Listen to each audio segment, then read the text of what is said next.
and let them know that they have to spend only so much in order to have money at the end of the week. The parents that I deal with, many of them don't give allowances. But so I give him $3 every day. I said, why not just give him 15? And let him learn how to spend that money so that when he comes back, if he has a dime, he has a dime. If he spends it all during the week, he knows. These are things that are taught very, very early, sir. Very early. And I know as many of the parents who are mothers just have not done these things. It's a hard job. Parenting is a hard job. Socialization is a hard job. But we've done this to many of our young men. I'm not saying that men just get this way. This is a long period of doing this. And we do it, and then it turns out bad later on. But that certainly is not their fault.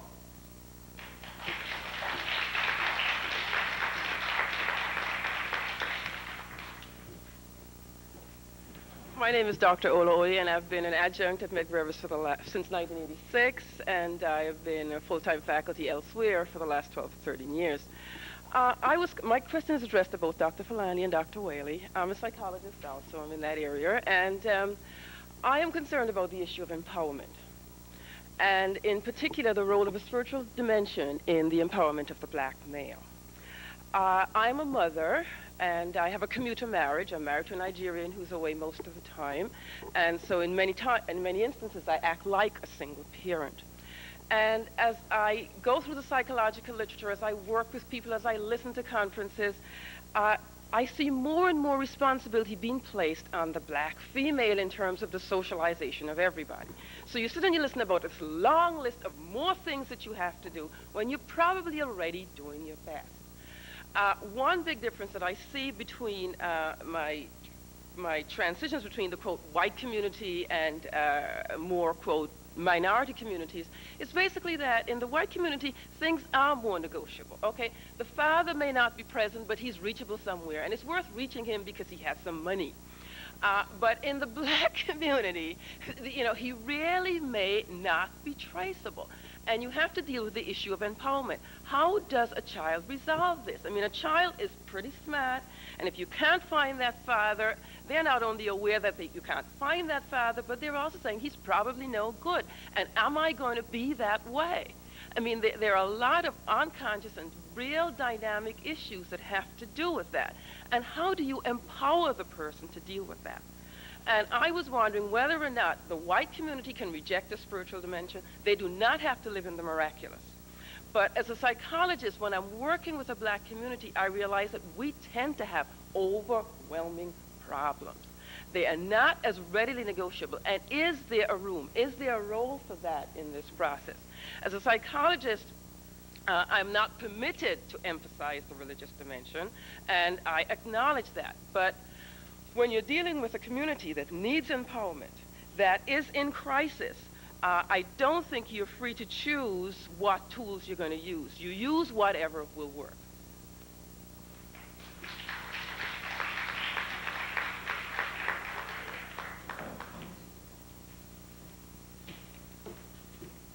We could do this for a long time, right? First of all, I'm going to give my opinion of this, obviously. Implicit in the discussion that we're having is that the greatest problems that our young black men are facing in this society, especially those who grow up in houses where there are no fathers, is the absence of the father. So first of all, I disagree with that. That's one of the points that I've been raising. I think that if you grow up in a house and there's no father, that if you're eating and other things are going well, and if you lived in a society that did not relate to you as if you were a truant genetically, if people were treated decently, I think that there are many situations, and we see them in other cultures, where that would be fine. So I don't think you can deny, in a way, how father absence is related to. I work with people all the time who grew up in houses with mothers and fathers where it's best that the father not be there because of what the father does when they're there. So this insistence, again, that the real thing that's going on is, or the most devastating thing is the absence of a father, or in the cases where mothers are there, I think is problematic, and I think that's one of the reasons how come we never resolve these kinds of things. I don't personally try to make up to my kids because their father isn't there. I work very hard. I'm there. I'm giving them what I can give them. If they need other stuff, hopefully they'll get it. And if they don't, they have to come to terms with it. What I've done relative to, because of the sexism in this country, my husband, once he basically, to put it bluntly, stopped sleeping with me, when he tipped, and he has a job, and he decided that he was going to go on with their lives. I didn't call him a boogeyman. I told my kids the facts. They have to deal with the fact that that's what their father did. And basically, they've come to terms with who he is. My son or daughter don't walk around, in holy terror because he's not there. In fact, when he was there, because our relationship was deteriorating, it was holy hell for all of us. So I share that because I think that role models are bigger than who's in your house. I think, for example, Jesse Jackson stepping out and running for President of the United States was a role model. If he had run as an independent, it would have had a bigger impact because then it would make a big, big difference in what we could achieve in this society. So I know this is different a lot from what psychologists oftentimes share, but I don't think you can deal with people's spiritual growth, their moral growth, their political growth, or their psychological growth unless we do something about the real problems that are underlying our kids' crises and the crises in our communities.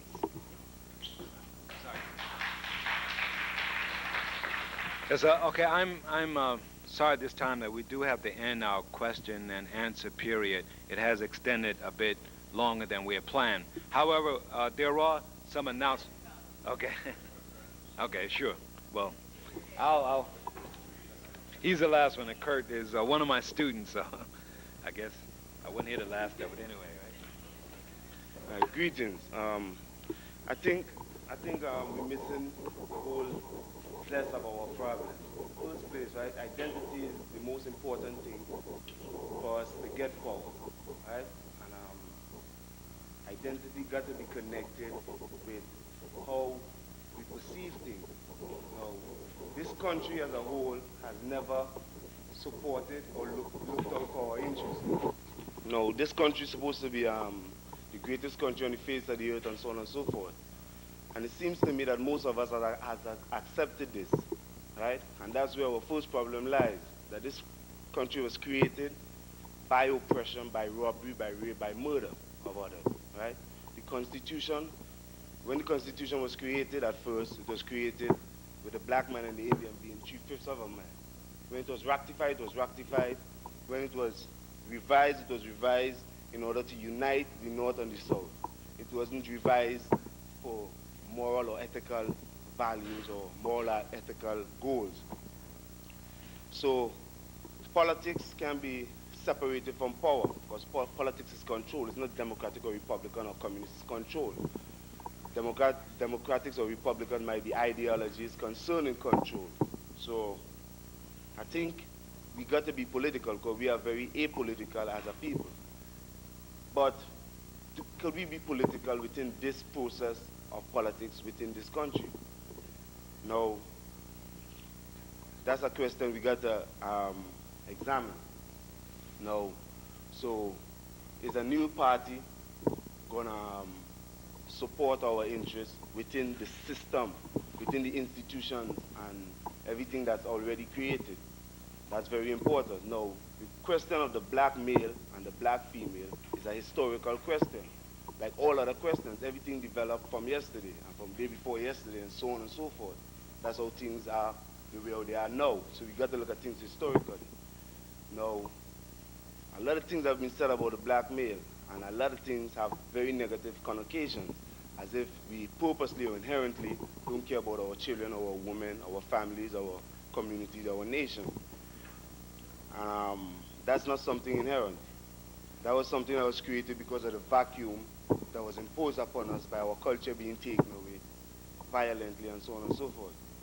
So we got to address that from that standpoint, that the culture and the politics, the ideologies that the Europeans perpetrated upon us was not conducive to building families or communities or nations, right? So I think we got to address all these things in them perspectives. You know what I mean? That we as a people, of African people, historically, or if you look at the model in Africa, we was never a people who wasn't concerned with being in harmony with all things around us. We were concerned with being in harmony with all things around us. And the Europeans were never in a position to teach us anything because they were babies according to culture and politics and life as a whole, right? So if we're going to adjust things according to our experiences under the white man without without looking at our experiences as a people who has historically and continually dealt with our problems, then our problems going to continue to mount.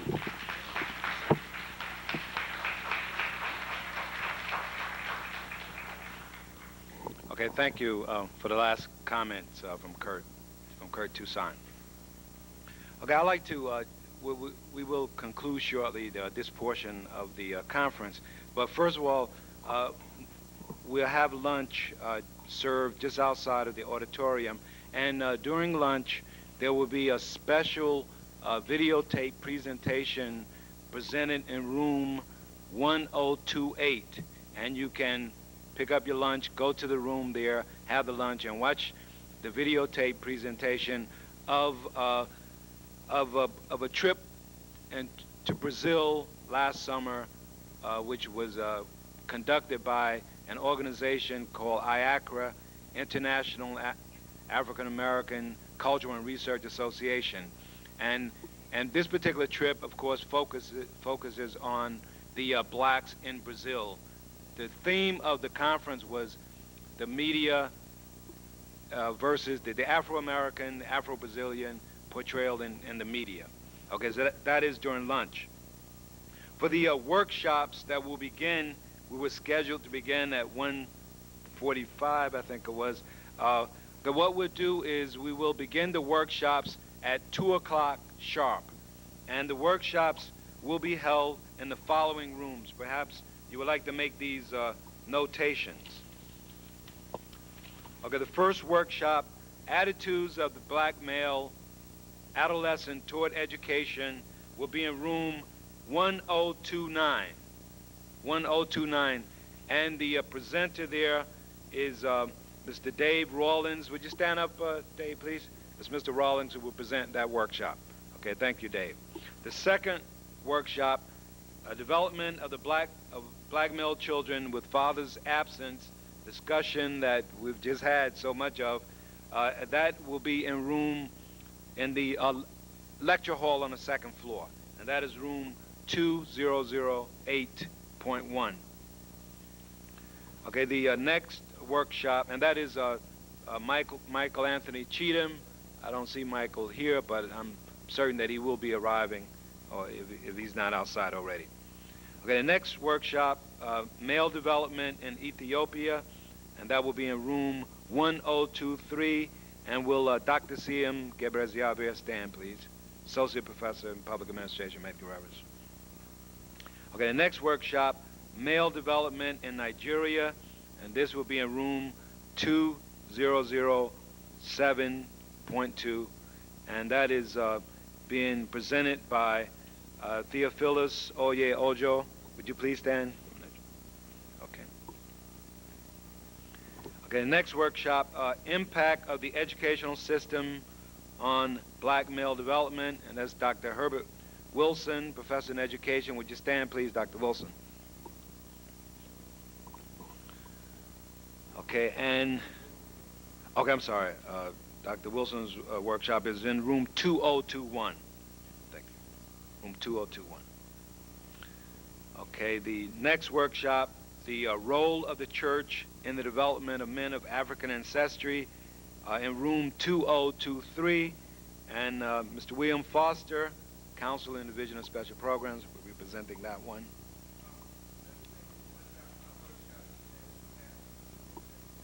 Okay, fine.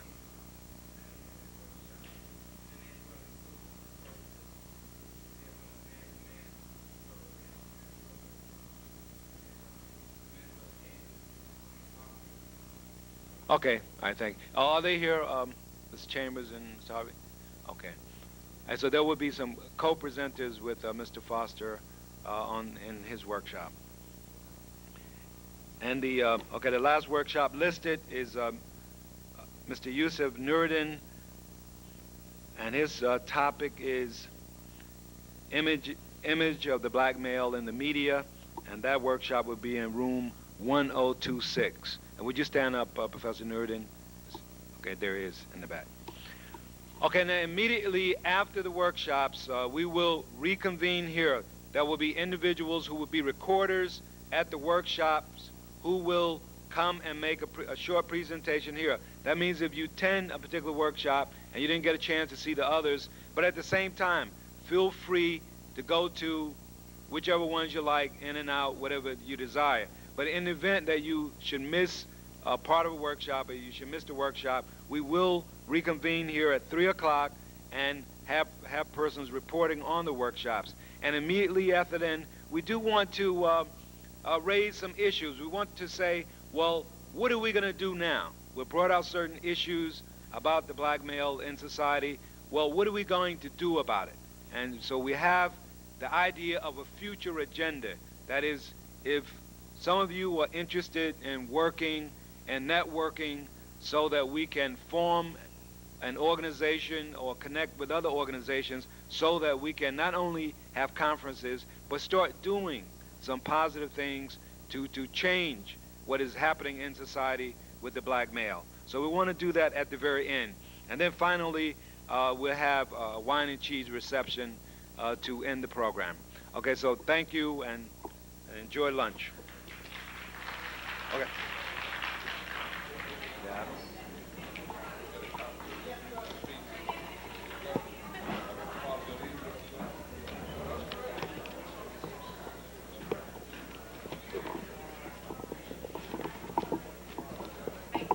Yeah, okay, sure.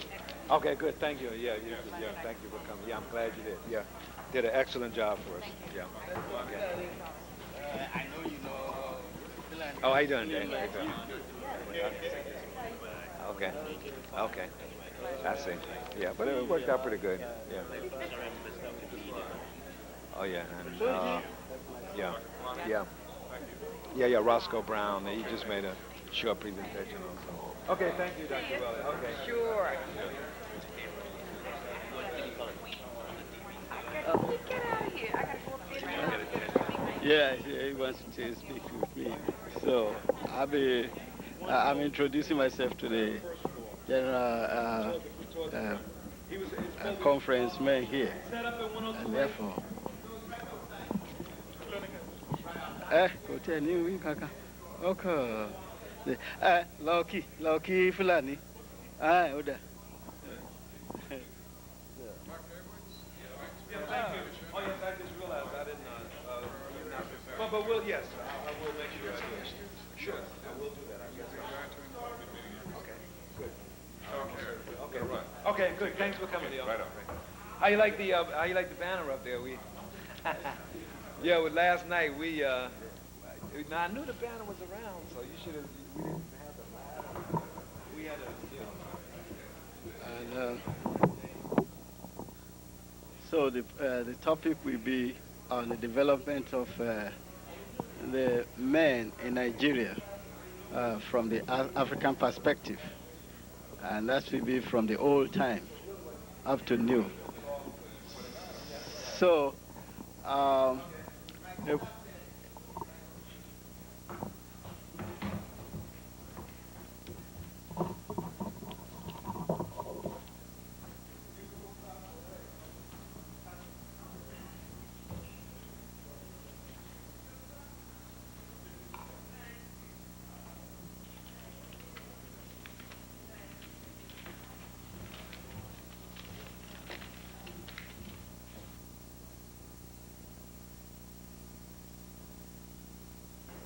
Okay, well, all of the recorders from the workshops, please come up. Please come up forward, please. All the recorders. Is that loud enough? It's on.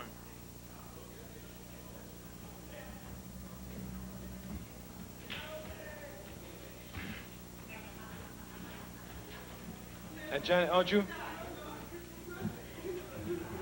Come.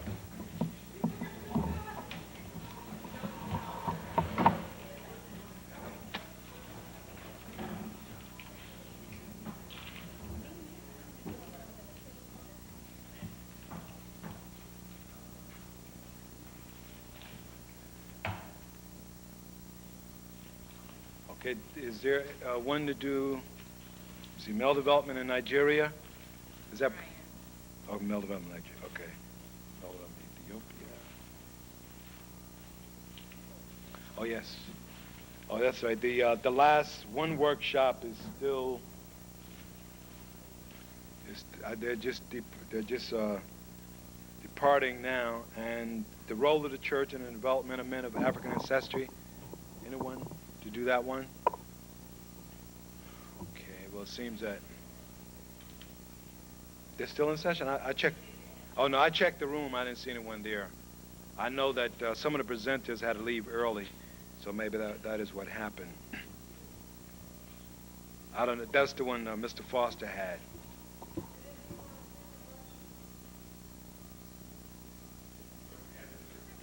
Oh, you were there at the very end of it? Were people still there? Okay, thank you. Two of the gentlemen who presented. Two of the. Okay. Okay, fine. Thank you. Okay, well we'll have to begin with what we have. I do know another person and one workshop. The participants are on their way here. Okay, so basically at this session we will have the reports from the workshops and less than each person in less than 5 minutes or so, probably just 2 or 3 minutes. And but before we begin with the reports, Dr. Olaoye has a particular presentation that she wants to make, and I'll just give her the time to do that now.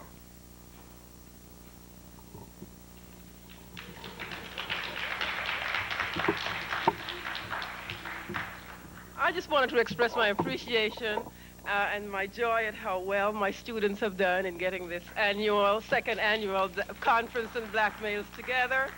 So I didn't come down empty-handed. I picked up some roses, and I just wanted to present them to those who are here. Cheryl, president of the Psychology Club, right now.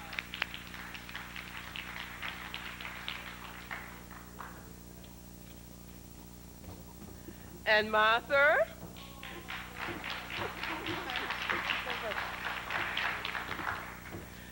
And Janet, who's right up here. She doesn't have to come very far. And Mary. And Gail. And Gail.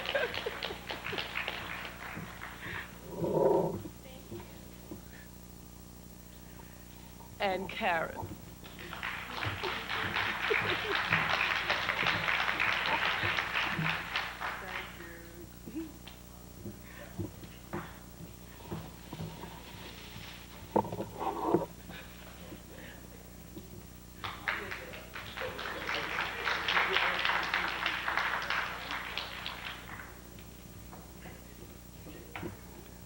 Okay, thank you, Dr. Olaoye, for being thoughtful. I guess I should have thought of doing something similar because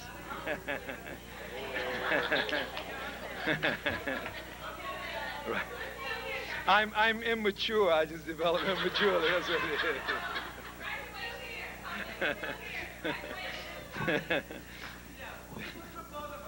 Okay, but thank you. Okay. Yes, but you're okay to the ones who received roses from Dr. Olaoye, as well as all the other students who assisted in helping us with the workshop. Pat Arnold, Clara Paisley, Lennox, for example, other persons who helped out a lot. And there's Taryn there in the audience who also helped us out. And I'm sure that there are others. I don't see all the students here at the moment, but there are many who really worked hard, did various assignments so that we were able to have the particular conference today. And I'm very grateful to all of you. And I say again that it really makes a big difference here at Medgar Evers College when there are students such as the ones I just recognized and Dr. Olaoye recognized, that those particular students with the type of involvement that they have toward the school, the assistance we get from them, it really energizes us to even work more. And because of that, I think that I haven't quite burned out yet, but I'm pretty certain that when I burn out, I'll probably just go all the way at once. Okay, so let me, at this time, we have just a little deviation from the program, which is a little entertainment for you, which Mr. Oye Ojo will present. Okay. And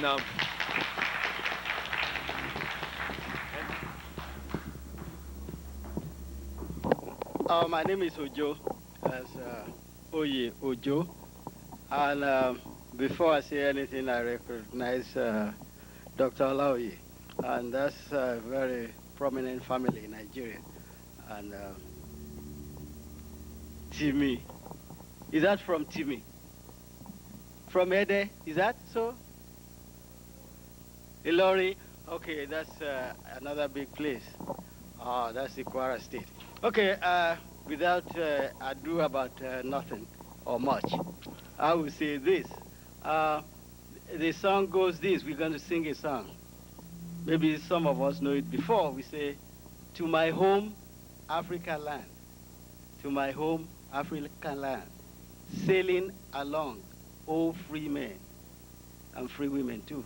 But we say, but when the men are free, the women are freer. I say, sailing along, oh free men, to my home, Africa land. I say, to my home, Africa land, to my home, Africa land. Sailing along, oh free men, to my home, Africa land. To my home, Africa land, to my home, Africa land. Sailing along, oh free men, to my home, Africa land. It's just as short as that, but as thoughtful as endless journey. So I think you will help me and help yourself sing the song. To my home, Africa land, to my home, Africa land. Sailing along, oh free men, to my home, Africa land. To my home, Africa land, to my home, Africa land. Sailing along, oh free men, to my home, Africa land. I think we can sing it. I may not be singing as a hummingbird, but it is the spirit. And you know the Africans are spirited. Okay, we're going to supply the natural music, which is our clapping. This is the first instrument. The second, and the spirit, which is above all, is the third. To my home, Africa land, to my home, Africa land. Sailing along, oh free men, to my home, Africa land. To my home, Africa land, to my home, Africa land. Sailing along, oh free men, to my home, Africa land. To my home, Africa land, to my home, Africa land. Sailing along, oh free men, to my home, Africa land. To my home, Africa land, to my home, Africa land. Sailing along, oh free men, to my home, Africa land. I think we all write it down and sing it again. Thank you.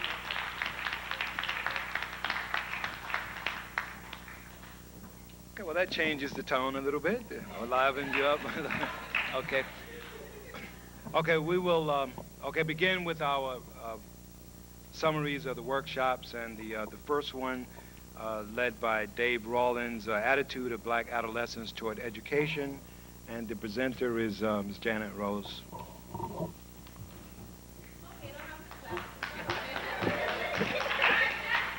Thank you. Thank you. Okay, Dave Rawlins presented Attitudes of Black Urban Adolescents Towards Education. He said urban because he was mostly dealing with New York City black adolescents. I'm just itemizing the points he made. He said, attitudes towards education does not begin suddenly, and he emphasized suddenly, right, at adolescence. Rather, it began during pre-adolescence, junior high school, okay, in the home coming up, depending on how the child behaves, or I should say the adolescent behaves at home, and how he is um, how his behavior is accepted in junior high school. The behavior is transferred, and also the teachers who sometimes uh, aid in the attitude of the adolescent, in that they pass them on. They do not promote self-esteem. If a child, or if an adolescent child, because the adolescent is still a child, in the school, and he can't do, for example, algebra, instead of the teacher sending him to a class that can help him to do algebra, he is passed on to another class, another math class, but one of a lower standing. Like he might be sent to, say, geometry. And if he still can't do geometry, he goes to another class until he ends up somewhere down the line in a lower level math class. So he might be sent to bookkeeping, as Dave said. Now, when he graduates from high school, he might be able to do bookkeeping, but he might not be able to understand the principles that governs bookkeeping, because he was not taught algebra or geometry. He did not get the foundations. But the teacher did not do anything to help him, but passed him on. So he hasn't learned really. Okay. He said that early education intervention method should be a part of developing positive attitudes, like in the Head Start programs. Girls work better than boys in school. They achieve more and are more motivated. A study, 1971, Concord Kernard, they said they found out that expectations are more for the daughter. They have a higher expectation for daughters than they have for for their son. Oh, this I can identify with the next item. He said child rearing was a community experience, ex, that is the extended family. He made special mention of the West Indies, where a child is reared by all, not just mother, father, but mother, father, grandmother, the neighbor, the shopkeeper, everybody, right? Whereas here, people are not so involved in helping the parents to bring up their child.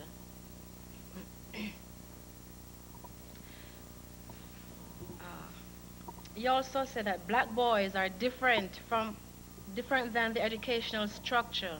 That A, they elicit fear in the teachers. For example, we know that nowadays our boys especially are very big and tall. They are majestic, because right, we are African people, so we have that big stature, okay? And because we have that big stature, the teachers that is, tend to see that child as a threat.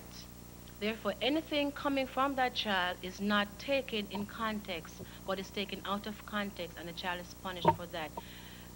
Therefore, the black adolescents might have a negative attitude towards going to that particular class or whatever. He might end up hanging out or, other things. He also said that they are less understood by persons of the similar race. That is, whereas I could understand or could relate to a black teacher as a child, I might not be able to relate as much to a white teacher, because I feel that she won't or he won't be able to understand me anyway.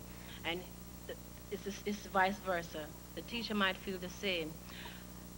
I have an experience. One of my students recently went on an interview. She was interviewed by a white person, and then she did her test and she did well, and then she was passed on to another person. This other person was black and from her own country in the West Indies, and she relaxed.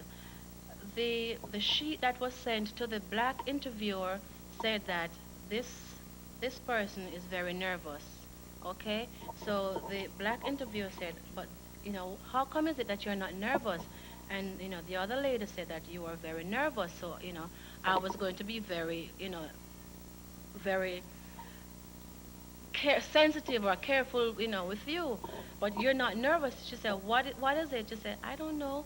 Maybe because you are you are from my country and I can identify with you more.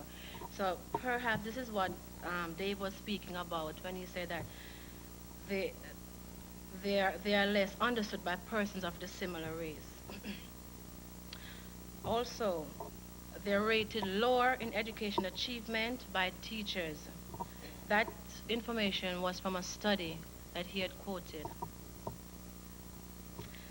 The more they can identify with the teacher, it is better for the adolescent overall. Uh, a girl student might be more able to identify with the female teacher and the male with the female, depending on the situation. If a father is not in the home, then the child might be able to identify more with a male teacher and in the opposite direction. Now, peer identification. Achievement is gained when the adolescent is with their peers. While in the school, they feel that they can't achieve. They are made to feel this way because of the structure in the education system. It is not just that the student cannot achieve because the student is dumb. It has nothing to do with dumb or motivation, as Dave pointed out. Because if a child or if the adolescent can go out and shoot basketball in the rain, in the snow, whatever weather, for endless times by himself, why can't he be motivated to achieve in school? What is happening in the classroom? Okay. He spoke about power, which leads to control, which leads to destiny. Because if you have power, you can control. And if you can control, you know where you're going. And if you know where you're going, you're able to achieve success. And success is defined by him as any goal desired by me that is achieved. Anything I want to do and I achieve it, that's success. If I want to wake up at 6 o'clock in the morning and I say, well, this is my goal. I have to wake up at 6 because I have to be at some place on time. And I get up at 6, then I am successful. Power he defined is the ability to do. Control is to exercise authority over yourself. And that's very important. Not control over other people, but controlling yourself, controlling your destiny, controlling your behavior, controlling your attitude, controlling who you have as your friend. Okay, control what you do in class, what you learn, right? Authority over yourself. Okay. Teachers help in lowering the... Oh, I said that already. Okay. He mentioned that knowledge to the black adolescent is being watered down. I gave an example before where the student is being passed on to different levels. If he doesn't understand one thing, he's passed on lower down instead of him being given, tutoring to help him to understand what he does not understand. And that's basically what we discussed.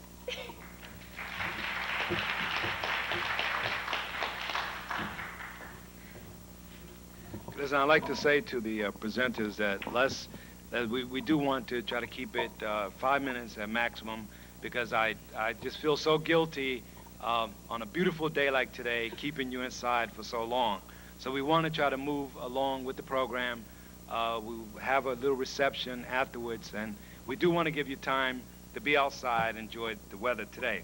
Okay, our next person is, the next workshop presentation is on development of black male children with fathers absent. There was a workshop that was due to be led by Mr. Michael Anthony Cheatham, who was not able to be here, but since there was such an enthusiastic group there, I happened to have stayed with the group, and we had a nice discussion anyway. So we have Clara Paisley presenting.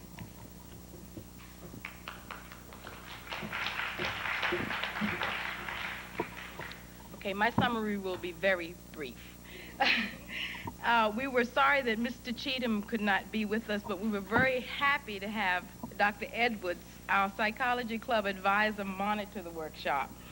Everyone had a chance to give his or her view or opinion about the development of the black male children with absent fathers. We looked at many areas of this topic, bearing in mind that the reality that many women have done well in developing and training their male children. This was often done with the help of the extended family, not necessarily blood relatives, but the extended in the sense of the community and the church. We discussed such things as, well, one thing that was brought out that I didn't know about was the family group session, in which male children can go with other families, participate with other families who have male role models. And also another thing was that the child can be involved in various activities in the communities which are headed by men. This would help them to have an idea of how a male is supposed to function in society when he sees other men functioning. And I'll conclude by saying that we sort of came to the conclusion that the immediate community and the church has to take a bigger role in the development of our black male children with fathers absent.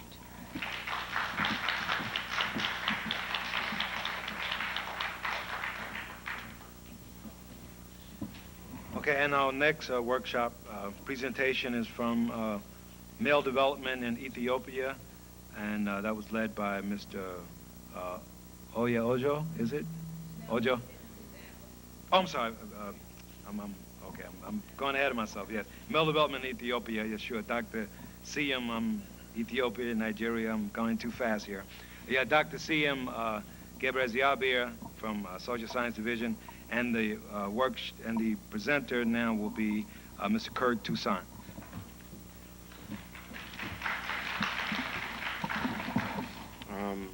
I'd like to say first of all that male development in Ethiopia could be very important. One, because Ethiopia have a long history, and Ethiopia was the only state in Africa that was never conquered by the white man, so to speak. Was never colonialized by the white man. So a lot of their traditions maintained throughout time. Dr. Sayom spoke on mainly two aspects of male development, was the socialization of the black male and black and males female in love. On the socialization of the black male, Dr. Sayom specified that Ethiopians of a whole, and men especially, have a value system, ethic system, that is ingrained in them from birth, which includes the values of honor and pride, dignity, self-respect, courage, perseverance, agility, decisiveness, tenacity. Say from a child is born, most of Ethiopia is Coptic Christianity, different from Roman Christianity. One of the first Christian nations on the face of the earth. And a child is circumcised at 40, a male child is circumcised at 40 days old with baptism. with all types of rites and ceremonies and so on. And that males have definite roles to do with age group, what we might know as rites of passage, that start at age from being able to do anything. They're more associated with hard work, while a woman might be bringing water on board or doing kitchen work. The boys at a very young age, till about age 10, would be shepherds and so on. And by 14, they may go on to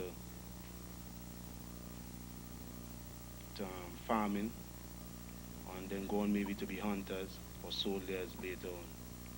But they have definite and specific roles within the social, political, economic, and even legal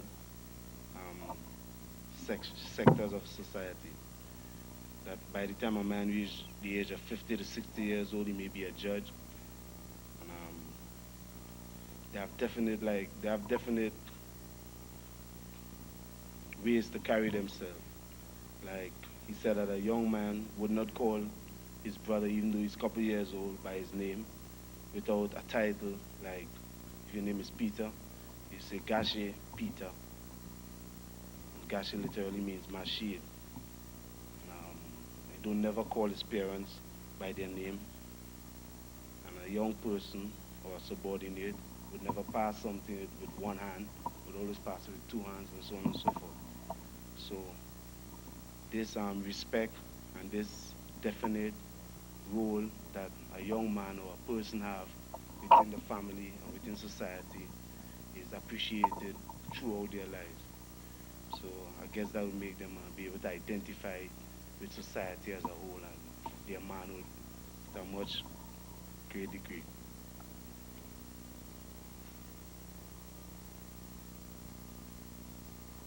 Concerning black males and females in love, speak about marriage at an early age that might be arranged by parents of both children at 5 years old. Maybe the male and the female might start being around each other, and at maybe around 14 to 16, marriage might be arranged. And parents, in many cases, parents have influence over who marries their son or daughters. Say traditionally husbands expect their wife to be virgins, and if he finds that she's not a virgin, he said traditionally in Ethiopia, in this time it might be changing to a certain degree, but it is still expected that husbands have their wives as virgins. And if he finds this not to be so, traditionally he has the legal right to shave her head and return her to her parents. And he said there's a certain double standard with that now, because with a certain amount of promiscuity in society, that the males may be going out and having women in prostitution or whatever, and still expect their wives to be virgins when they receive them. So if a woman is he mentioned certain things about like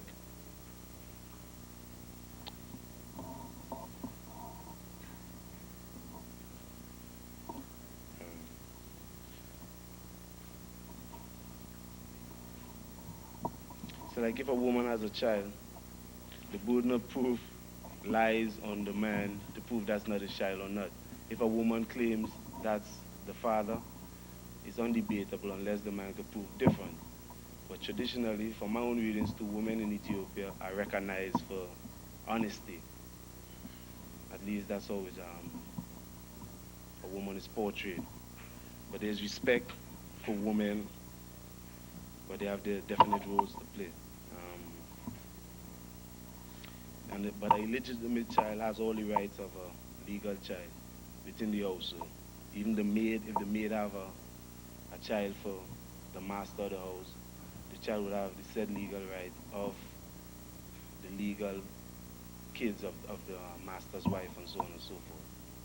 But I think what he emphasized is that the value system is greatly internalized in the African in the Ethiopian male, in the Ethiopian people, that for their pride or for their honor, they would go to war or would even kill themselves if they have to sacrifice. I think that's about it.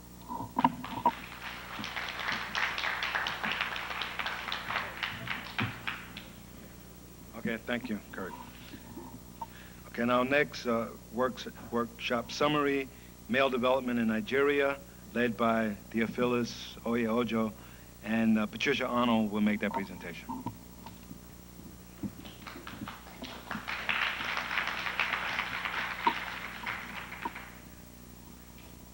Basically what we covered, from the time of conception to the time of death, the child will be known as a man.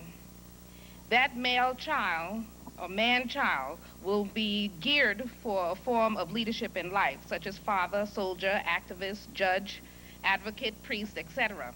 When the child becomes 3 years old, that child will be turned over to his father, because the mother, the females, give the father that authority. It's not that the mother loses her child, but the female authorizes, okay, you take on this male child, so to speak. The training comes from the father, basically, but not the father alone. It's very specifically what we were talking about all day long, is the responsibilities of the community. The child becomes a member of the community because that child is going to be expected one day to be carrying on a leadership role in the community, serving not just his family, but everyone around, to the capacity that I mentioned before. The mother's responsibility is to encourage that child to do the things that the father and the people of the community expect. The mother may also arrange for competitions between her child and other children, or her children, in order to generate more types of leadership roles. The men are encouraged, the boy children are encouraged to touch one another, to be friendly with one another, and as Ojo had said to us, it has nothing to do with homosexuality, but kinship and friendship, like a family kind of relationship between. The child is brought into the community first through a means of like fellowship. They will be tested by the community in different areas of leadership. In other words, tried in certain leadership roles to see where they would excel. The people in the community would encourage, in Nigeria, would also encourage the youngsters to take part in the negotiations when there's trouble. Like, let's say there's a family dispute. That family would take it to the leaders of the community, and the leaders and everyone else in the community would come to sit down and talk to see how they would settle the issue. The youngest child of the group would speak first, and the older people will be the last of the speakers. And how it is settled is not majority rule, but they must have a unanimous decision of what's right and what's wrong. And the youngest child, that male child's decision, would be considered as worthy. We also discussed that an important part of the men's culture is to know that the souls of the departed also have to be respected. Therefore, if you do something that's out of the norm, it's not only the people, not only your parents, but the people of the community and the people who had died before, your grandfather and his father and so forth, you would have to be answering to. The males of the society form groups, singing groups, dancing groups, groups to socialize together, hunting groups, fishing groups, horseback riding groups, and so forth. And it was very interesting when he mentioned that the girls come out as spectators, and most of the greatest athletes, the girls are always after. It sort of reminded me of things now. And school has replaced the fireside storytelling, but they still have the storytelling times in which the males would learn what their responsibilities are, what's expected of them. And to sort of summarize quickly, I was filling out the form that Cheryl had, where it asked you, what did you find most beneficial? And I thought about the workshop. And it seemed to me that this cohesive type of planning that Oye Ojo explained to us the advanced planning and the cohesiveness is what brings out success in the males of Nigeria. Thank you.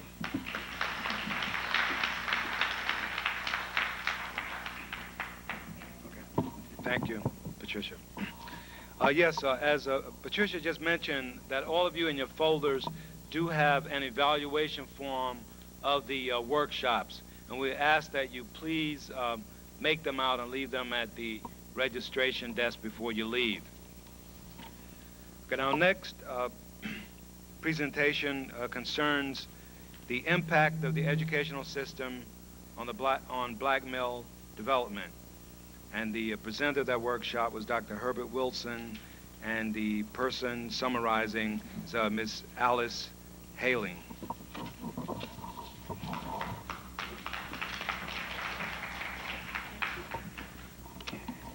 I'll be very brief.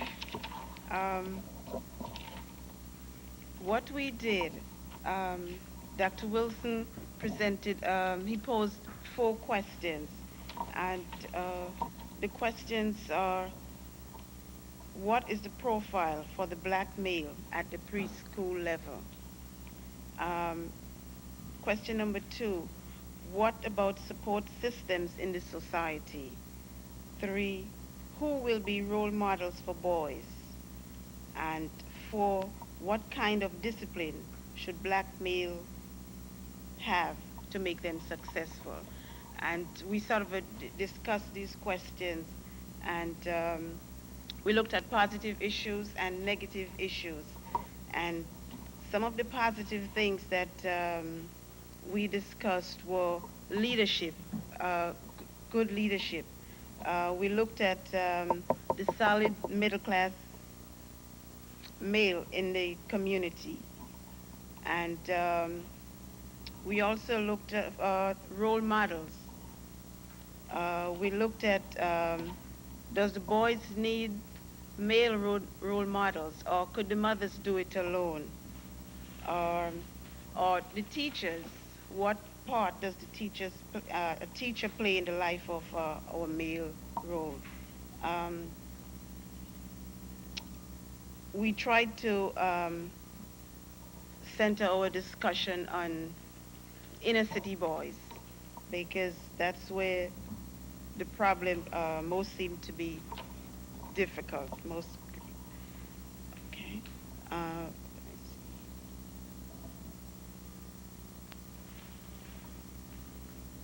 Yeah, what we talked about is that there seemed to be a growing permanent underclass in our society, especially with the male blacks and Hispanics. And we tried to discuss ways or issues that perhaps we could undertake in order to improve these situations. And what we tried to do is to look at it from a preschool level.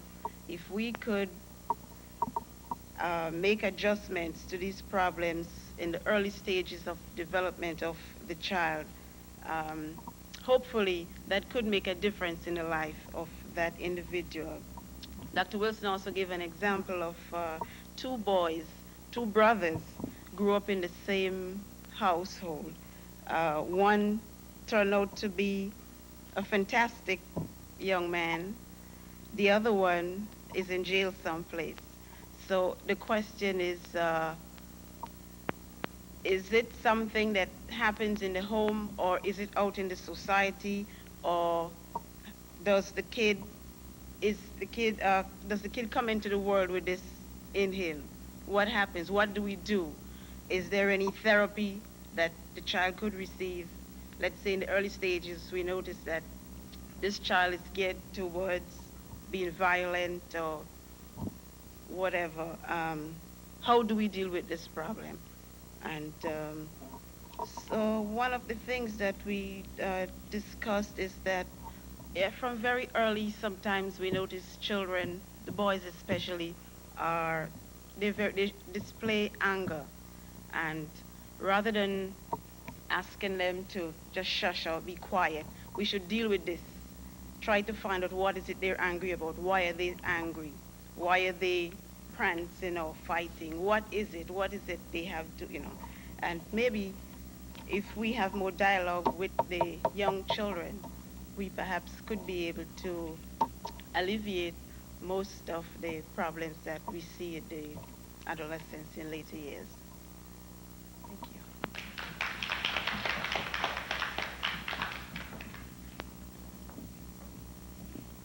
Thank you, Alice.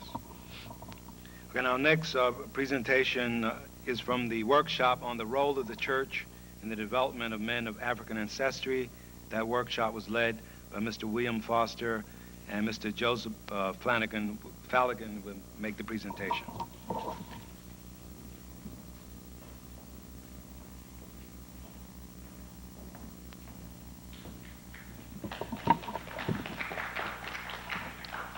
Thank you very much. Good afternoon. We were dealing with the role of the black church in the development of men of African ancestry. One of the first things that I would like to stress is the fact that the role of the church, the black church, is not an idea. It's a reality. It has the role of leadership in the areas of politics, economics, family, etc. And we had two participants in the workshop, Brother Dwayne Herbay and Brother Lorenzo Chambers, both from the Church of Our Lord, where Reverend Daughtry is pastor. A couple of key points that Brother Dwayne brought out. One was the fact that Europeans tried to destroy the knowledge of any and all contributions made by Africans. He spoke briefly about the dehumanization process. We talked about the counteraction to be taken to try to turn this thing around.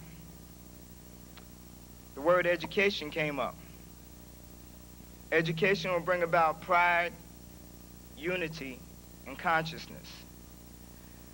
Brother Chambers spoke of the man-to-man program from a cultural perspective. Main concerns: black-on-black crime, increased low rate of enrollment into higher education institutions.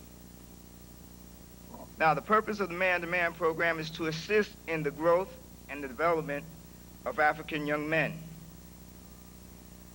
Tools to be used will be role models, providing a positive role model, instilling moral values, respect, etc.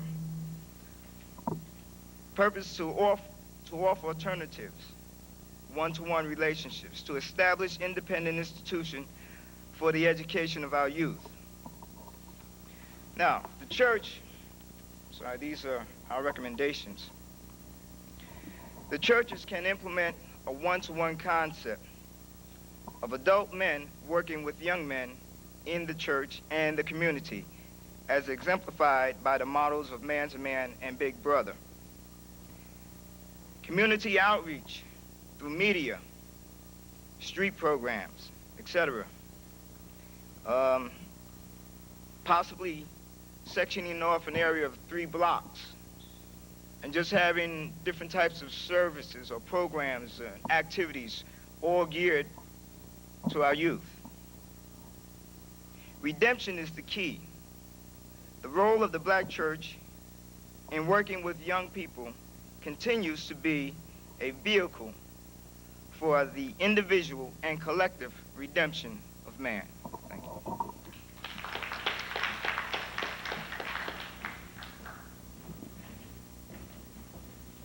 Okay, thank you, Brother Flanagan. Our last workshop presentation is on the topic, Images of the Black Male in the Media. This workshop was led by Professor Yusuf Nuruddin, and the person summarizing the workshop is Mr. Lennox Williams.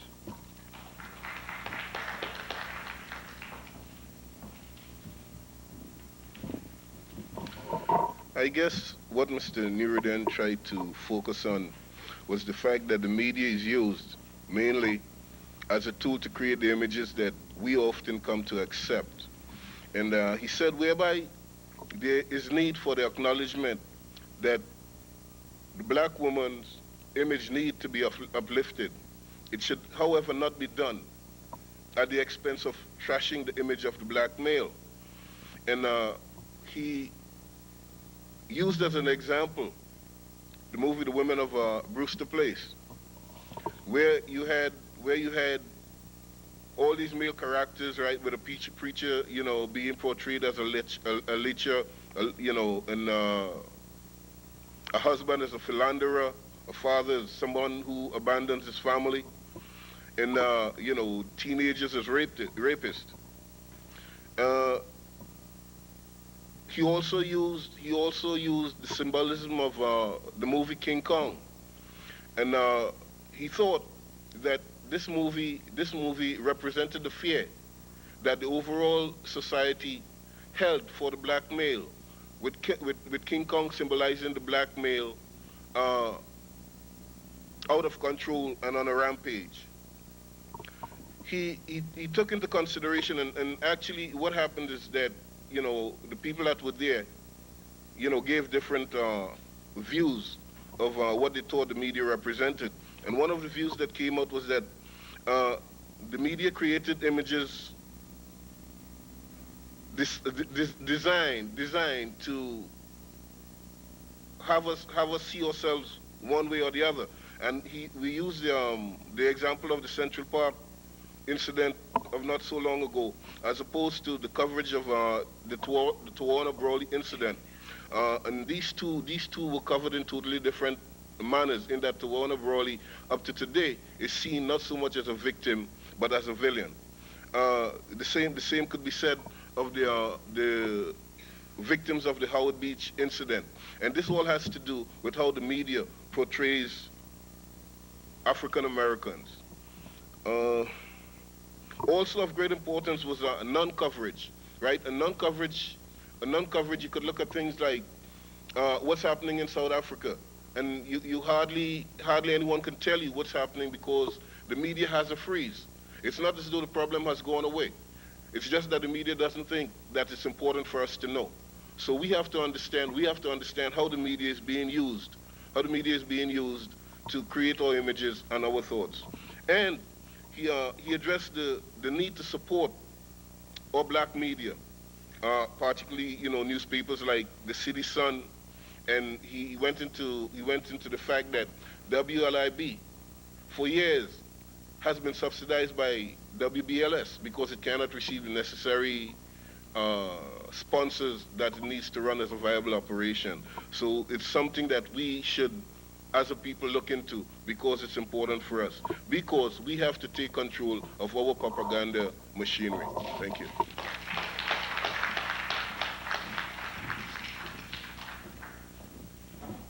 Well, first of all, there are, okay, thank you, Lennox, and there are two announcements that I'd like to make. I hope that most of you noticed in your folders was a flyer, this colored flyer, which is a town hall meeting on Saturday, June 10th at the Abyssinian Baptist Church up in Harlem.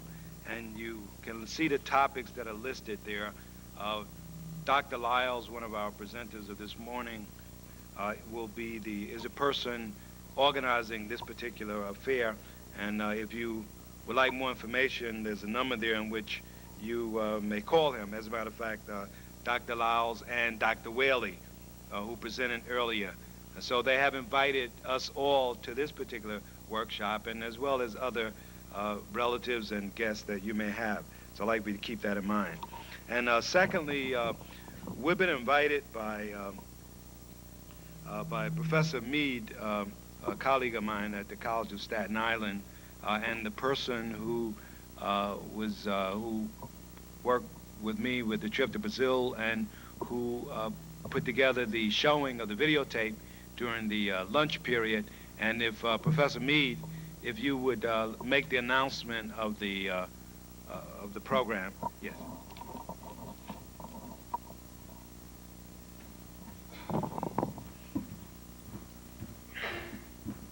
Thank you, Dr. Edwards, and guests. I've been running a radio program here for approximately the past 12, 13 years. And so tomorrow at 5:30, I invited the presenters and whomever Dr. Edwards and the president would care to have to come to the radio program and to do a postprandial on the conference that you've had here today. The program will be WNYE 91.5 FM. It's housed in the Santini building of this campus. It has a very broad outreach, and tomorrow we'll do a kind of to the larger audience so that we use the media in a very positive way to get your message out to the folks. So that's tomorrow, 91.5 FM at about 5:30. The program will be a 50-minute broadcast, and what we'll do is try to put in a very succinct package for the broader listening audience what you've been discussing in today's program. So I thank you.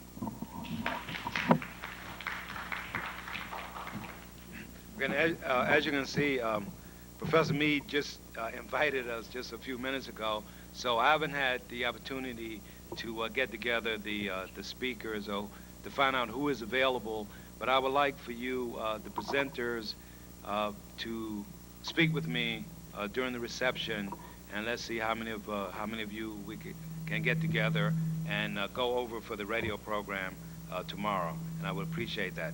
At this time, if there are any questions or comments that you would like to make, and one very important to mention of the conference is that we were hoping, what we really want to do is to extend this type of discussion, extend it on a constant basis, where here we brought out some issues, but what is more important is implementing certain ideas, making change in the community, making change in ourselves. And I think that is the first thing that we can do in terms of implementation. That is, we can look at ourselves, we can say, what can I do? And be very clear. Decide that you are going to do something about the black male situation around you. Obviously, that it begins, first of all, within our own homes, within our own families, with our own associates. Okay, and so that is number one, that very immediate concern and what we can do on that level.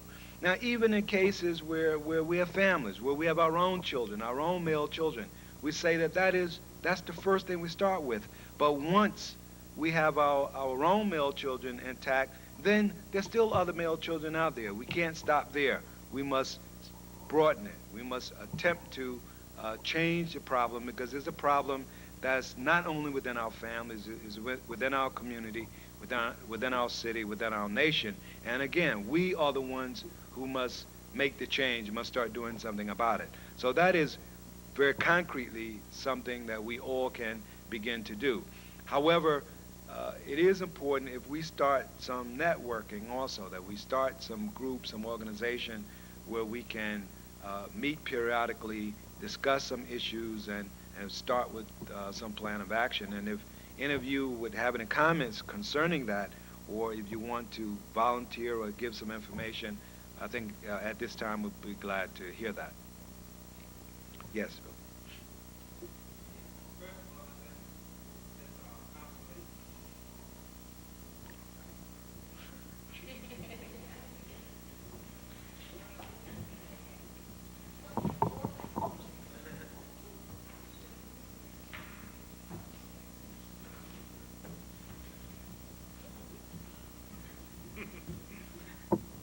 First of all, I'd like to just compliment the students of the Psychology Club and Dr. Edwards for putting on just an excellent program today with a situation and a crisis in our community we really need to collaborate and get action on to really make sure that we implement what we say we're going to do. And I'd just like to suggest that we perhaps make this more widely based in terms of maybe meeting once a month, planning activities for next year, and planning for the upcoming conference next year, so we can make sure that we have this whole auditorium filled. And it takes a lot of effort, it takes a lot of time, it takes a year to do this. And that we might make this an institutional thing that could have a lot of good implications for our community here in Central Brooklyn.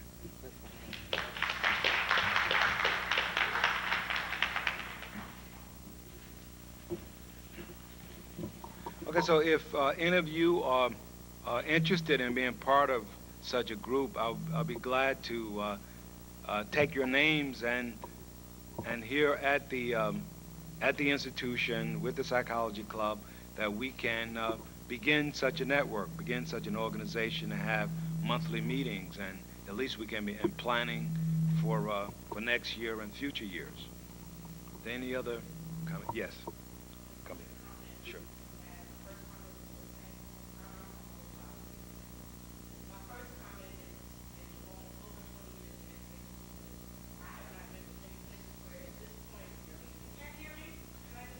Yeah, he wants you on the tape.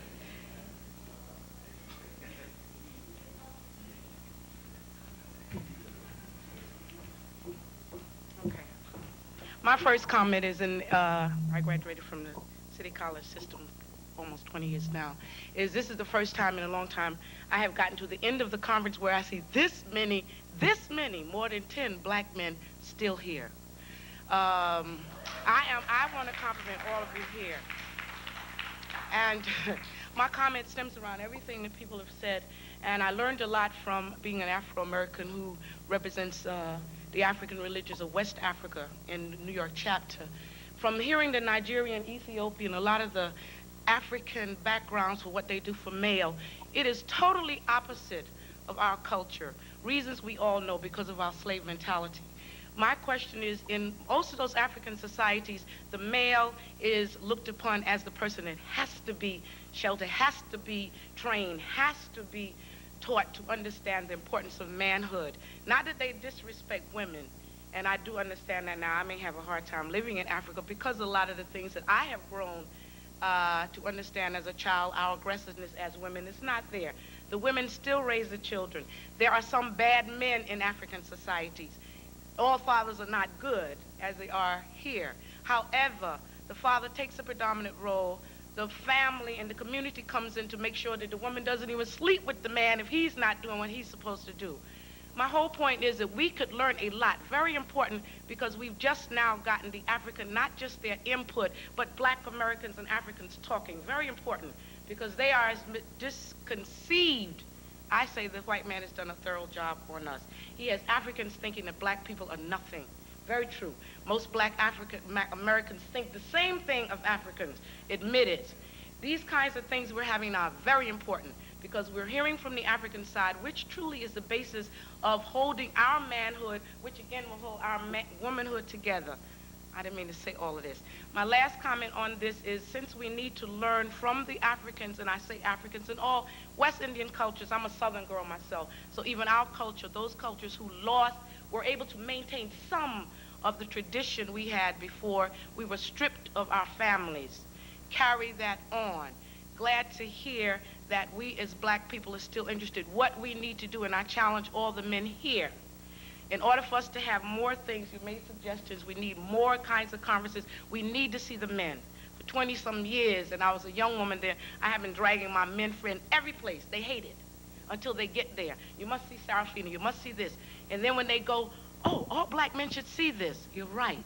I challenge all of you men, if we can't do anything else as a start, to go back and talk to another male. I'm not excluding women because women seem to participate again. We've been socializing everything. It's the brothers that are missing. I'm very proud to see all of you here.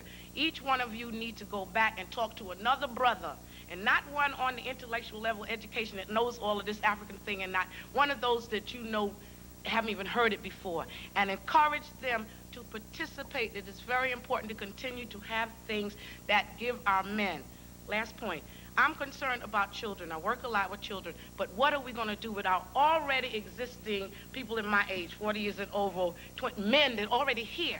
What are we going to do with these men to help them as women, so that they will know how to teach these children from this point? We can't erase all the men that are already adults and train our young boys. And we're talking 100 years waiting for mature men.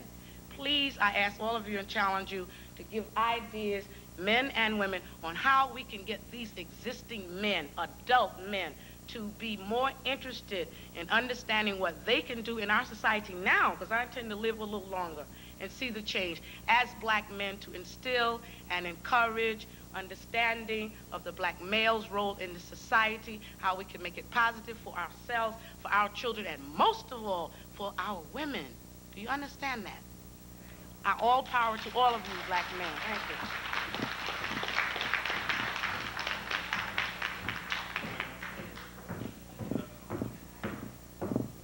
I would just like to say a little something. I was asked by a couple of the people here, how could they join our psychology club here at Medgar? That made me feel real good.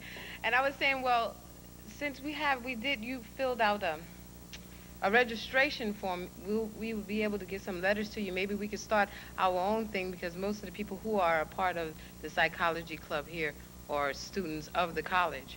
So maybe, like I said, like Dr. Edwards was saying, that we could all get together and maybe start something new.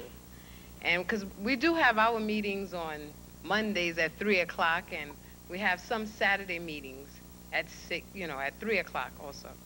But I would also like to acknowledge Clara Paisley. Anytime you need a helping hand, she's always there. So we all chipped in a rose from our bunch. And I would just like to give this to her, because she's always there whenever you need a hand. Thank you so much.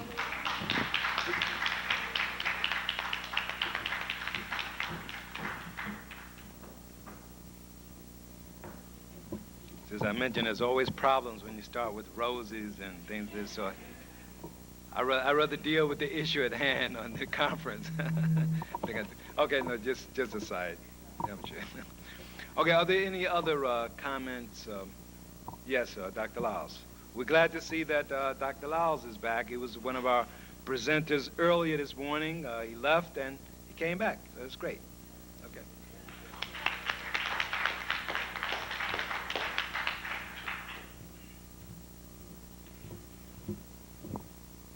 Thank you for giving me an opportunity to address you again. I am one of the few black psychologists left who believes in the unconscious as being stronger than the conscious. Indeed, I was in Manhattan. Then I realized I'd left the most important thing I own here. So you know, my unconscious said, you must go back. That case down there is mine, with my appointment book in it. Without it, I'm dead.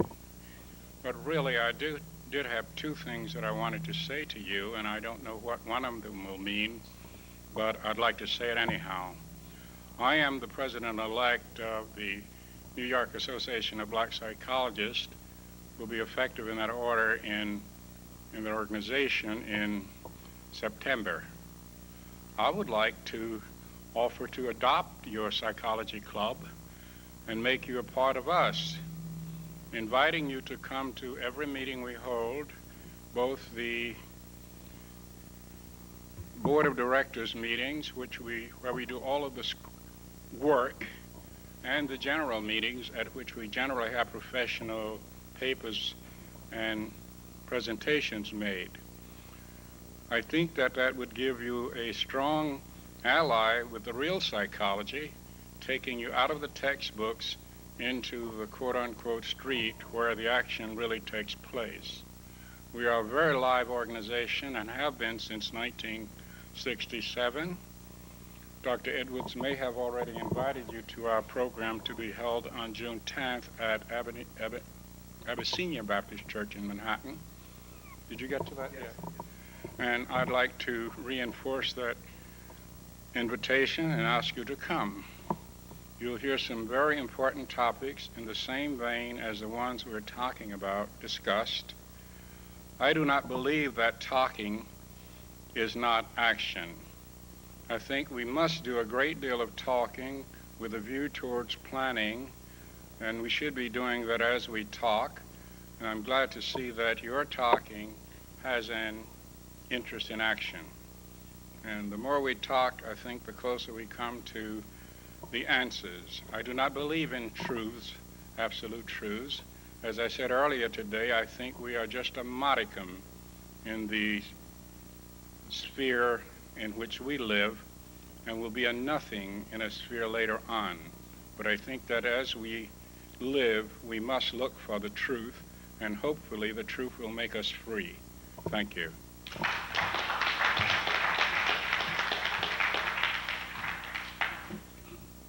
So, Dr. Lyles, we definitely will accept that invitation to become a part of the New York Association of Black Psychologists. Yes.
Okay, and yes, and definitely for the ones of you who registered or interested in continuing the dialogue, we have your address. That we will begin further meetings in which we will have, we can call it a community section, a community portion of the psychology club, or what have you. We can expand the definition of the club to include all persons who are interested, because there is important work to do, and we'll be glad to have your assistance in going about those particular duties. Are there any other questions or comments? Okay. Yes.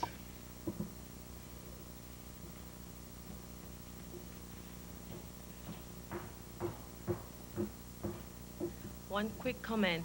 Today we discussed the black male, but behind every good man is a woman. Okay? So behind every black man is a black woman, strong and dependable.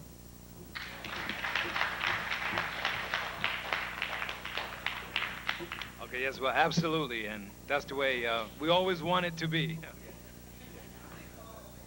Yeah, I would like to state too that that the problem of the black male in society is a problem of the black community and not the black male specifically. Logically, black males are reared by black women, so if something wrong with the black males, maybe something wrong with the way our black women raise them. But it's not to be taken simply as that. It's not to be taken simply as a statement. Like a lot of things you all said could be simplified greatly, right? In that we're supposed to look at the role we all play and how we perceive our roles in society as a whole. And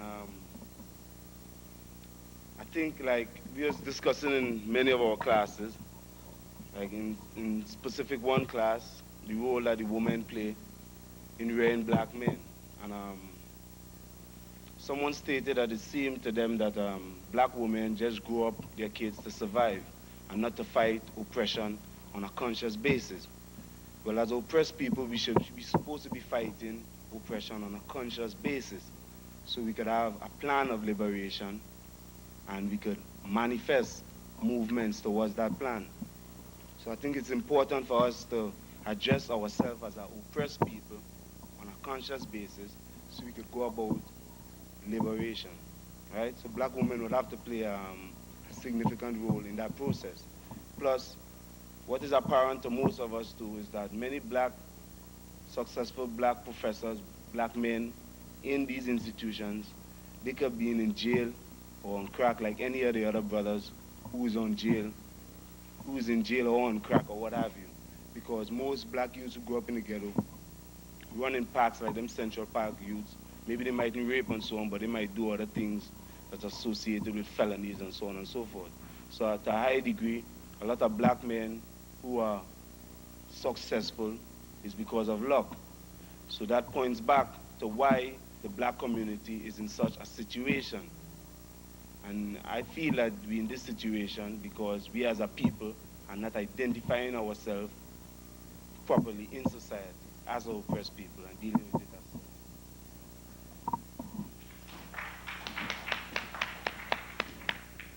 Okay, any other comments or statements? Well, let me say once again, thank you for your participation in the conference.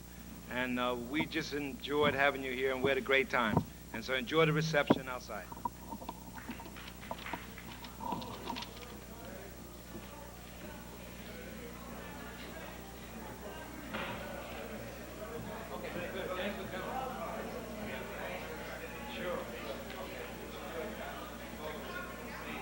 Okay, good.